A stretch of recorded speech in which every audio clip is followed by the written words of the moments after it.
back to News9. Well, as you can see, it's a scene of chaos out there in Martahalli. This is right outside the Vibgyor school, where in fact we saw a gang rape of a 6-year-old girl, and that too within the school premises, allegedly by her gym trainer as well as a security guard.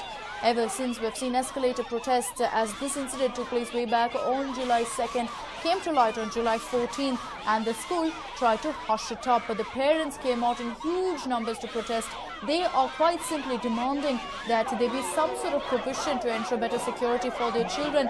And now activists have joined in the anthem. They are demanding justice. They are demanding that the school be held accountable, not just for the fact that the rape took place in the campus, but also for going ahead and hushing it up. For both, they are demanding now that action be taken against the school. There is a huge number of cops present there trying to ensure that the people do not manage to make their way into the school. We saw scenes of vandalism yesterday. The cops weren't fully prepared for that kind of galata, but now it seems that they've come fully armed, a huge number of cops out there trying to ensure that nothing untoward takes place this time around.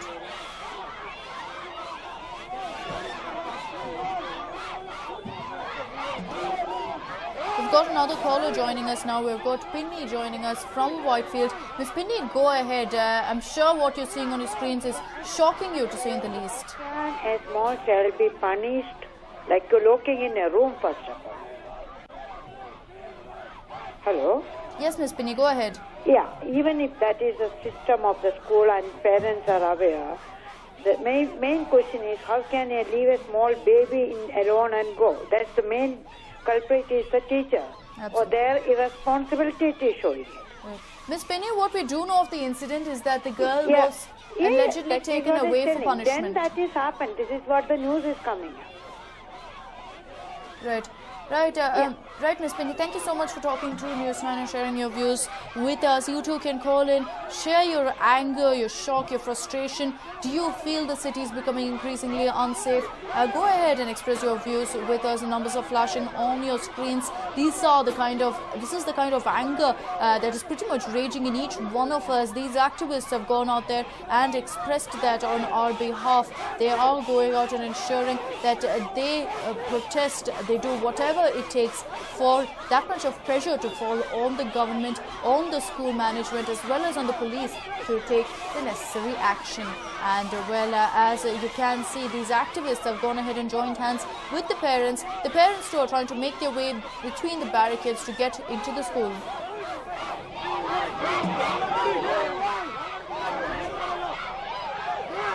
We've got another caller now joining us. We've got Jagannath Gupta joining us over the phone lines. And Mr. Jagannath, go ahead. Are you a parent? And if you are seeing this, must be definitely very painful. Yeah. Hello, madam. Go ahead, sir. Hello. Sir, I am Jagannath Gupta speaking. Yes. And I am so happy. I am viewing News9. So beautiful, this one, And you are taking so much interest in this case, and I wish a good success to your News9. And this government is not at all doing anything, simply sleeping government.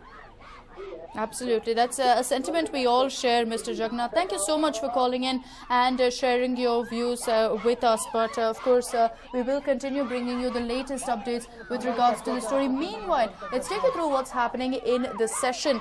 Now, there's been so much anger expressed by the opposition. So many people have been talking about this incident. They've been calling and crying for action. But our Chief Minister seems to be in a world of his own.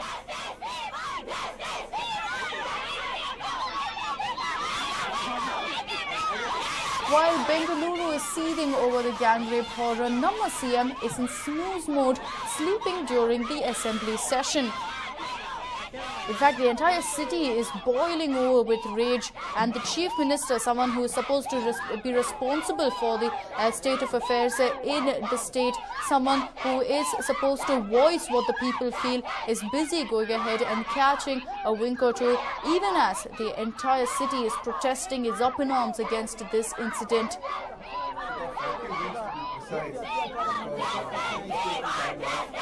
government is completely focused on that. They do not know what to do because the number of such incidences. ಹೆಣ್ಣು ಮಗಳ ಮೇಲೆ ಪಕ್ಕದ ಮನೆಯಲ್ಲೇ ಅತ್ಯಾಚಾರ ಆಯಿತು. ಕೋಲಾರದಲ್ಲಿ ಇನ್ನೊಂದು ಘಟನೆ, ಕೋಲಾರಮ್ಮ ಕೆರೆ ಪ್ರದೇಶದಲ್ಲಿ ಕುರಿ ಕಾಯುತ್ತಿದ್ದವರ ಮೇಲೆ ಆ ಯುವತಿ ಮೇಲೆ ಅತ್ಯಾಚಾರ ಆಯಿತು. Well, if that isn't enough, the fact that the entire city is so angry over it and Siddaramaiah is sleeping, listen closely to what's happening in the background. You'll hear that there is an argument, a debate going on over this very incident of gang rape. ಇದರ ಜೊತೆಯಲ್ಲಿ ಸಿಂದಗಿಯೊಳಗೆ 5 ವರ್ಷದ ಹಸುಳೆ ಮೇಲೆ 55 ವರ್ಷದ ವ್ಯಕ್ತಿ ಅತ್ಯಾಚಾರ ಮಾಡಿರೋ ಘಟನೆ ಆಯಿತು. ಅಂಬೇಡ್ಕರ್ ಕಾಲೋನಿಯಲ್ಲಿ ಕೋಲಾರದಲ್ಲಿ ಮಾನಸಿಕವಾದಂತ ಅಸ್ವಸ್ಥೆಯಾಗಿರುವಂತ ಹೆಣ್ಣು ಮಗಳ ಮೇಲೆ ಪಕ್ಕದ ಮನೆಯಲ್ಲೇ ಅತ್ಯಾಚಾರ ಆಯಿತು. ಕೋಲಾರದಲ್ಲಿ ಇನ್ನೊಂದು ಘಟನೆ, ಕೋಲಾರಮ್ಮ ಕೆರೆ ಪ್ರದೇಶದಲ್ಲಿ ಕುರಿ ಕಾಯುತ್ತಿದ್ದವರ ಮೇಲೆ ಆ ಯುವತಿ ಮೇಲೆ ಅತ್ಯಾಚಾರ ಆಯಿತು. ಈ ರೇಪ್ ಪ್ರಕರಣಗಳು, ಅತ್ಯಾಚಾರ ಪ್ರಕರಣಗಳು ಇದು ಈ ಭೈರವೇಶ್ವರ ನಗರದಲ್ಲಿ ನಿನ್ನೆ ಈ ಮತ್ತು ಬರೆಸುವಂತ ಔಷಧಿಗಳನ್ನು ಸಿಂಪಡಿಸಿ ಬಾಲಕಿ ಮೇಲೆ ಸಾಮೂಹಿಕ ಅತ್ಯಾಚಾರ ಪ್ರಕರಣ ಮಾಡಿರುವಂತ ಘಟನೆ ಆಯಿತು. ಇದರ ಜೊತೆಯಲ್ಲಿ ಸಿಂದಗಿಯೊಳಗೆ 5 ವರ್ಷದ ಹಸುಳೆ ಮೇಲೆ 55 ವರ್ಷದ ವ್ಯಕ್ತಿ ಅತ್ಯಾಚಾರ ಮಾಡಿರೋ ಘಟನೆ ಆಯಿತು. ಅಂಬೇಡ್ಕರ್ ಕಾಲೋನಿಯಲ್ಲಿ ಕೋಲಾರದಲ್ಲಿ ಮಾನಸಿಕವಾದಂತ ಅಸ್ವಸ್ಥೆಯಾಗಿರುವಂತ ಹೆಣ್ಣು ಮಗಳ ಮೇಲೆ ಪಕ್ಕದ ಮನೆಯಲ್ಲೇ ಅತ್ಯಾಚಾರ ಆಯಿತು. ಕೋಲಾರದಲ್ಲಿ ಇನ್ನೊಂದು ಘಟನೆ, ಕೋಲಾರಮ್ಮ ಕೆರೆ ಪ್ರದೇಶದಲ್ಲಿ ಕುರಿ ಕಾಯುತ್ತಿದ್ದವರ ಮೇಲೆ ಆ ಯುವತಿ ಮೇಲೆ ಅತ್ಯಾಚಾರ ಆಯಿತು. ಈ ರೇಪ್ ಪ್ರಕರಣಗಳು, ಅತ್ಯಾಚಾರ ಪ್ರಕರಣಗಳು so disappointing that a chief minister goes ahead and sleeps while there's so much anger on the streets. Arun, words cannot describe how any Bengaluru will be feeling looking at this. Akshita, it depends on which side of the fence you are sitting. Obviously, the opposition wants to corner the government, and rightly so, because this is a very grave issue. Remember, yesterday was really a very bad day. It was a tumultuous Thursday, so to speak. There were at least 7 rape incidences or attempt to rape reported from across the state. That's a very, very bad, nasty statistics, which obviously the law enforcement department, the police department should not have. They should ensure that they are able to erase that, wipe it out. But unfortunately enough, that is the bitter truth. 7 rape/attempt to rape incidences coming to light from Bengaluru itself. And what is galling is that it is happening not just in Bengaluru, it is happening across the state. So clearly there is a lot of soul searching that the police need to do. It appears, police mimicking what the CM Saibru is doing, completely dozed off, cut off with reality, not able to come to grips with the fact that law and order has completely slipped and women's safety is low priority as far as the police or the men in khaki are concerned. That's a very, very disturbing trend, because remember, we are talking of Bangalore positioning itself. It's known as the IT capital of the country. It's called the Silicon City. It is supposed to be the technology door. It is supposed to open up. It is the one which even President Barack Obama fears. He refers to it. He says Bangalore, from Boston to Bangalore. So when Bangalore can create economic fear in the minds of some of the most powerful people in the world, like President Barack Obama, this kind of incident will really cast a very, very long shadow, a dark shadow on Bengaluru. Thankfully enough, it appears at this point of time that there is a passing reference, or perhaps no reference whatsoever, about these kind of incidences of rape happening in the technology capital of India. Otherwise, we could have had an encore with what New York Times did with the garbage in the city. So clearly, very, very embarrassing moments as far as the government is concerned.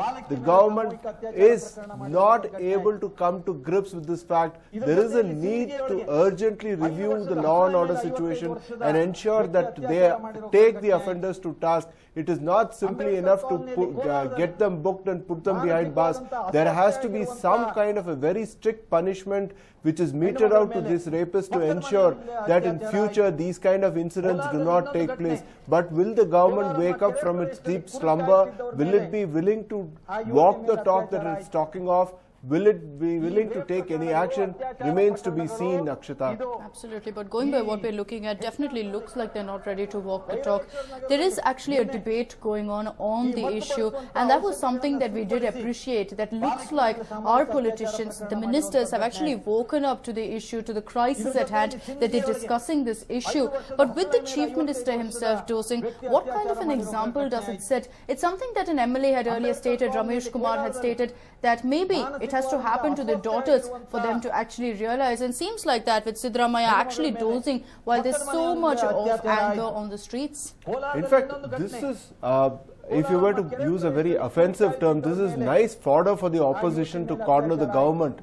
And the government knows it's cornered, but there has been some kind of feeble attempt to defend the government. In fact, the CM, before probably he went into this 40 wings session, he did make a comment. He did go on record to say that the inspector who refused to accept the complaint of that girl who was raped in Frasertown has been suspended. But barring that, there has been nothing tangible which has come out. They have not been able to come out with a series of steps that they intend to take to ensure that the lives of the fairer members of the fairer sex is put at ease. They will not have to fear. That is what the opposition is saying. Each time a girl goes out to school, each time a girl goes out to work, each time a girl goes out to the college, the parents of the girl are worried. They want the girl to come back alive in one single piece without any harm happening to her. Is the government willing to give that guarantee? We are not saying that the girls will be allowed to party. What they want is some kind of a guarantee saying that if my daughter goes out, if my daughter goes to the college, if my daughter goes to work, if my daughter goes to school, she comes back without any harm on her. That is the kind of simple guarantee that the government should be willing to give to all its citizens. It is not something which is, let us make it a point. Let us underline the fact that this is not something which is a Bangalore-centric issue. You've had these instances in Mysore. You've had these instances in parts of the city like parts of the state like Mysore, Bangalore, Bijapur, Gulbarga. It is something that all the 6 crore residents of the state want.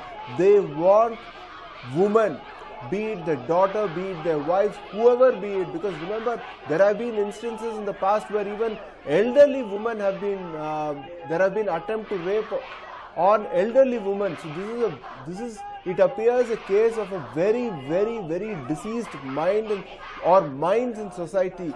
The government therefore needs to take immediate action, ensure that as far as these kind of instances are concerned, there is an attempt done to actually file the complaint and ensure that some kind of an action is taken. The offenders are immediately taken to task. Remember, in that particular case that we are talking of, the Frasertown case, it was the friends and close associates of the victim who were able to track down the offender. It was not the police.